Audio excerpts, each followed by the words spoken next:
হরে কৃষ্ণ। প্রিয় কৃষ্ণ ভক্তবৃন্দ, আশা করি ঈশ্বরের কৃপায় আপনারা সকলেই ভালো আছেন।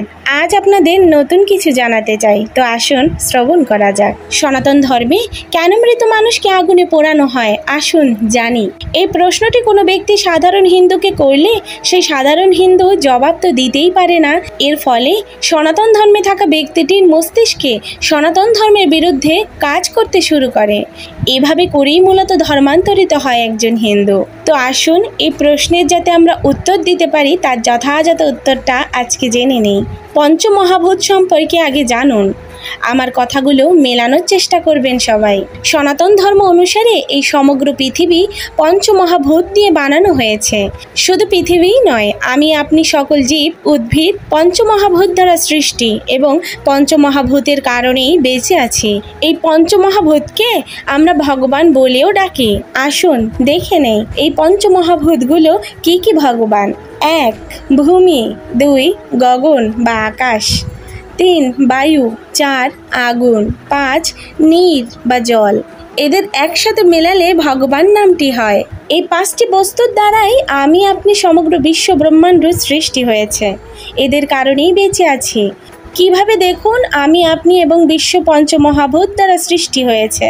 জল, শরীরে জল না থাকলে আপনি বাঁচতে পারবেন না। ভূমি, আপনার শরীরের চামড়া যা দিয়ে বানানো হয়েছে। আগুন, শরীরে তাপ না থাকলে আপনি বাঁচতে পারবেন না, এই কারণেই মৃত মানুষের শরীর ঠান্ডা হয়। বায়ু, অক্সিজেন না থাকলে তো বাঁচতেই পারবেন না। আকাশ, আমাদের হার্টকে বোঝানো হয়েছে।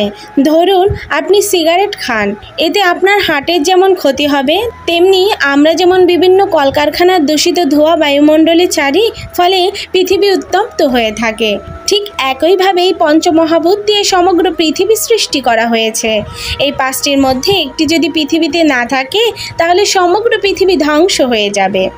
এখন আসুন জানি মৃতদেহ কেন পোড়ানো হয়। আপনাকে উপরে বললাম আমরা সমস্ত মানুষ, জীব, উদ্ভিদ, পৃথিবী পঞ্চমহাভূত দ্বারা সৃষ্টি।